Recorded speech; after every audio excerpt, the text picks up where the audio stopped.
Jeans are easily one of the most ubiquitous pieces of clothing on earth, with millions of pairs being made, sold, and wrapped around the butts of style-conscious individuals every single day. But why are jeans so popular, and for what purpose were they first made? Before we answer that, it's important for us to define exactly what we mean when we say jeans, because the word has changed in context over the last few hundred years. As detailed by the Fashion Encyclopedia, the term jeans has existed since the 1600s, where it was used as a catch-all term to describe the rough clothing worn by working men. Since the fabric used to make these clothes often came from the Genoa region in Italy, it was commonly referred to as jean. Weavers from the Nîmes area of France tried to replicate this fabric, and eventually it came to be known as denim, a bastardization of the word denim from Nîmes. So, what makes modern jeans so different from the work trousers found on the legs of 16th century workers? Well, the key difference is how modern jeans are held together, and that's by using rivets. If you're currently wearing a pair of jeans, which is statistically quite likely, you may notice that they are held together at key points with small rivets. You may also notice that your zipper has the letters YKK on it, and if you're interested in why, we're going to get to that in the bonus fact. Well, these rivets are a relatively new addition to jeans, and they're the reason for the garment's legendary longevity. Contrary to what you might have thought, unlike the stitch pattern often found on the rear pockets, the rivets aren't just for show. They're strategically placed at the locations the garment suffers the most strain, like the pockets and sometimes the zipper.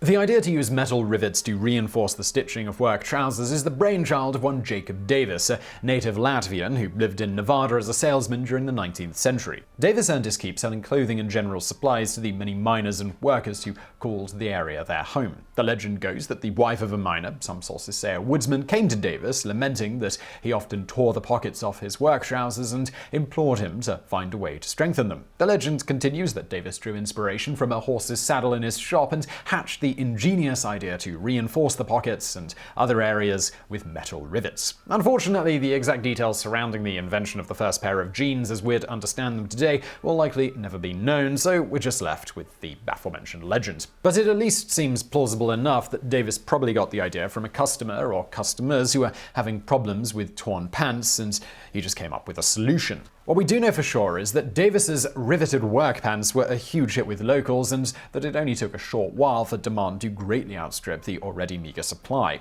Realizing that he'd stumbled upon a gold mine potentially more lucrative than the actual gold mines his customers were working in, Davis understandably became very paranoid about someone stealing his idea, and therefore he sought to patent it. However, despite his short-term success, he still didn't have the scratch to do it himself. He required a whole $68, which is about $1,300 today.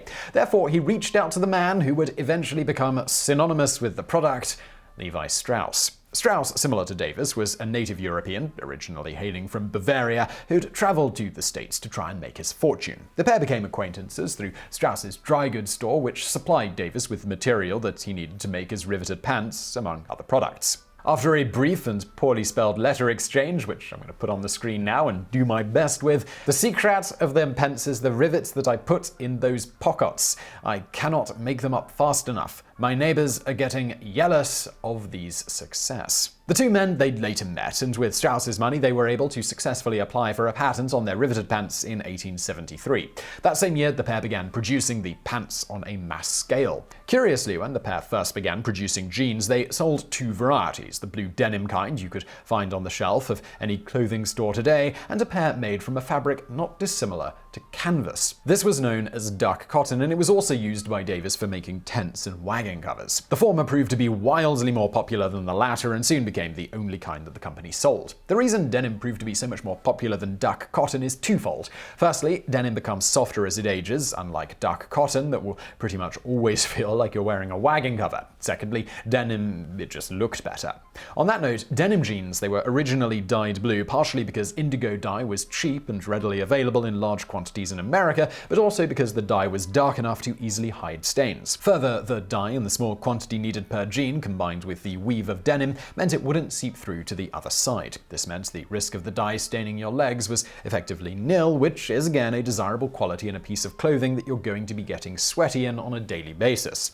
The fact that the dye only stains the outside of denim jeans also means means that as they age, they gradually fade as the dye is inevitably worn away. This has proved to be another highly desirable quality of the garments that is indeed still popular today, with many even preferring to buy pre-faded versions. So how did the world of riveted pants go from being the exclusive domain of the cowboy to the go-to fashion for everyone from sweaty hipsters to cool grandparents? Well, that's down to a multitude of factors. The first and probably biggest thing to happen to the world of riveted pants was the expiration of Levi's patent in 1908, which gave dozens of imitators a chance to flood the market with knockoffs. The second thing was likely the romanticization of the cowboy lifestyle. While the deeply entrenched association with manual laborers and rural people initially turned more affluent people off the idea of wearing denim jeans, as time passed, the allure of wearing something so quintessentially American began to take hold, culminating in the dude ranch craze of the 1930s, with people paying money to experience supposedly traditional cowboy lifestyles,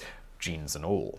A third thing that helped denim jeans become popular, particularly overseas, was their popularity with servicemen in the 1940s and 1950s. They often liked to wear them when they were off duty. A fourth thing that made the garment popular with the younger generation was the release of films like Rebel Without a Cause and The Wild One, in which the protagonists all wore jeans as a way of rebelling against societal expectations. After the release of these films in the 1950s, demand for jeans exploded amongst like-minded youths. This popularity continued through the 1960s and 1970s, where jeans were picked up by almost every youth counterculture movement that sprung up. In the 1980s, interest in jeans went nuclear with the release of a series of sexually charged, strong-armed ads like the infamous Brooke Shields Calvin Klein ads or the decidedly more tame laundrette ad, which saw the sales of Levi's increase by 800% in the UK.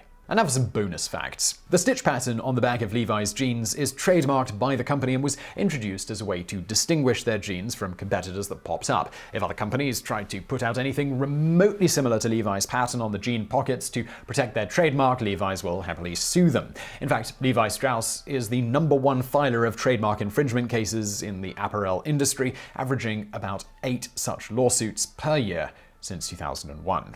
And now for another bonus fact. Going back to why the zipper on your jeans likely has YKK on it, it turns out that the YKK stands for something in Japanese. I've tried to pronounce this. There's a Japanese man in my computer, and he will read it to you.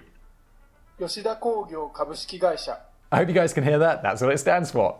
Alright, so in 1934, Tadao Yoshida founded Yoshida Kogyo Kabushiki Gaisha. This company is now the world's foremost zipper manufacturer, making about 90% of all zippers in the world. In fact, they not only make zippers, they also make the machines that make the zippers. The largest factory in Georgia makes over 7 million zippers per day. Mr. Yoshida's company zipped to #1 by practicing the cycle of goodness, as he called it. Namely, no one prospers unless he renders benefit to others. Using this principle, he endeavored to create the best zippers out there that would hold up over long periods of time in the end product. It seems to have worked out, as to this day, the company is still dominating the zipper market with no end in sight.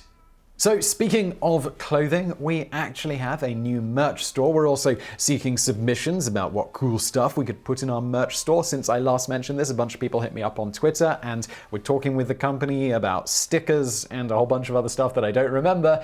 You could check out the merch store below, see what you think of the stuff there right now. If you've got suggestions for me, hit me up on Twitter at Simon Whistler, and I will have a look at them and get back to you and see where we want to go with all of that stuff. So yeah, we're hoping for suggestions on that merch store.